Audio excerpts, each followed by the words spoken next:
Okay, good afternoon. How are you doing? Hope you're fine. Okay. Well, I have it in mind to talk to you. Okay, to actually talk to you about something which I know that it just for a while.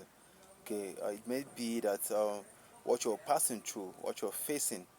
Okay, around these days around the world, we get to understand that people fear a lot. Most people have become a victim of fear.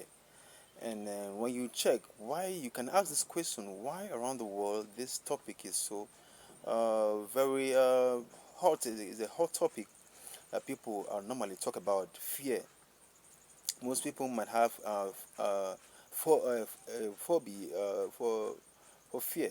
You know, they might be having that phobia to fear or for fear. But the thing is that for some it can be a phobia, while for some it can be something that they've never experienced, something they don't even know about when they were coming or when they were growing. Okay, so it can be with you that you've never known fear. Okay, you are this very bold. You are very bold and you are very confident. Okay, you're not timid, you're not moody, you're not that much reserve per se. But then you come to begin to realize that you yourself, you were once very confident, very bold, and everyone knew about that. But all of a sudden, you just became another man that um, that is fearful.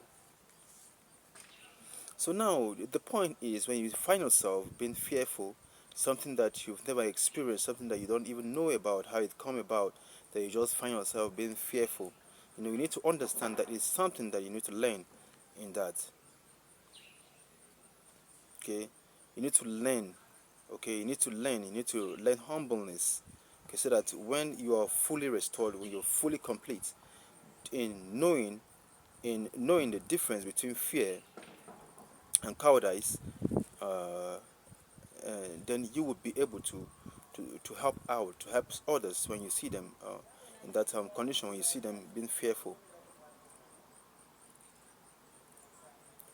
So it's not a bad thing for you to find yourself. After all, apart from being a phobia, most people do fear.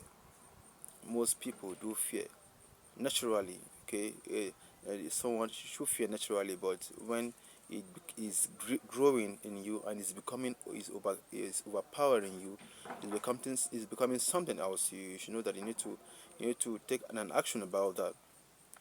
That is to say, you need to learn to not to fear. You need to read books about not to be afraid. You need to read books about how to be confident, how to be courageous. The Bible, the Lord was been speaking throughout the scripture, that have I not commanded you not to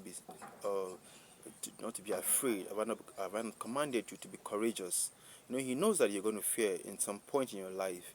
He knows that, and then when you come to that point, you need to remember the word. Have I not told you not to be afraid? Have I not told you to be encouraged? Then you should know that the intent of the fear is either to make you, fear may come in order to make you or to break you. So you need to handle it in a way that you turn it to become your stepping stone to the next level, so that in the future, or when the real battle of your life comes, you've been trained. By then you already know not how to fear. You already know not to fear. You already know you have the. By then you have no fear. So to encourage you, to tell you, to encourage you to know that you've been trained, you've been tested, okay, to learn how to be confident again, to learn how to be bold again, to learn how to be courageous again.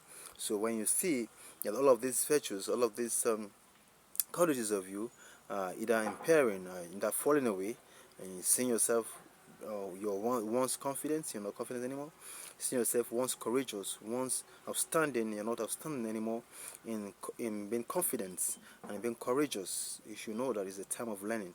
So you need to allow the process so you learn, and then you begin to read books on how to overcome fears, on how to overcome the things that you're being faced with. And because as time goes on, you're going to still use this training you've gone through by overcoming fears in order to begin to deal with your situation. So I am here to tell you that you should know that it is not that something unknown or something strange is happening to you. It's just that you're unlearning to learn again. So once you've unlearned to learn again, okay, you now become perfect in confidence. You become perfect and courageous, because when this confidence is returning, it's returning in a more powerful way. When this confidence, when this boldness is returning, it's returning in a more powerful way with wisdom. You begin to extract, you begin to exert you begin to demonstrate your confidence with wisdom.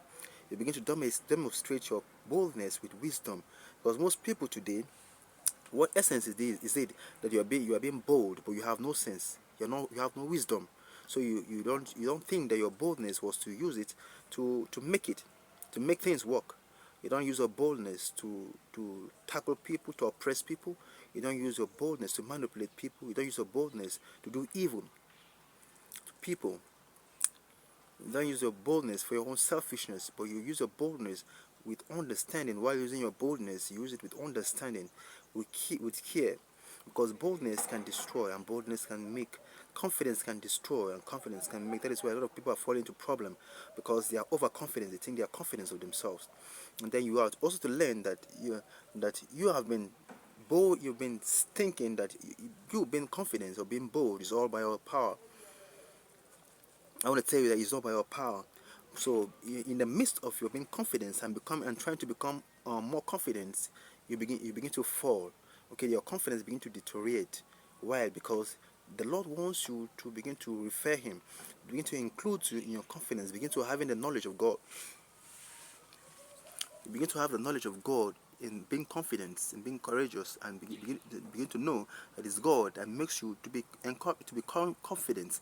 It's God that makes you to be courageous. It's God that makes you to have the power to make wealth. Because confidence contributes to that. Boldness contributes to that, because when you're bold, you are fearless. When you're confident, you are fearless. So when you see yourself being fearful, it's because you lack confidence, because you lack boldness. And the Lord wants you to begin to learn how to be confident with the fear of the Lord, how to be bold with the fear of the Lord, okay, so that you be made perfect. So I think that is it. And in the next episode, this is a Daily Life channel. On the next episode, I'm going to be talking about more on fear, okay, and how to overcome fear, and how to begin to use your fear to your stepping stone, and how to begin to operate with understanding. How you begin to operate your confidence and your boldness and your courageousness with understanding. Okay, that will bring about honor, bring about respect, and bring about upliftment. Because they that know their Lord, they shall be empowered. Okay, they shall do exploit, they shall do great things. Thank you very much. Hope to see you in our next post. Bless you.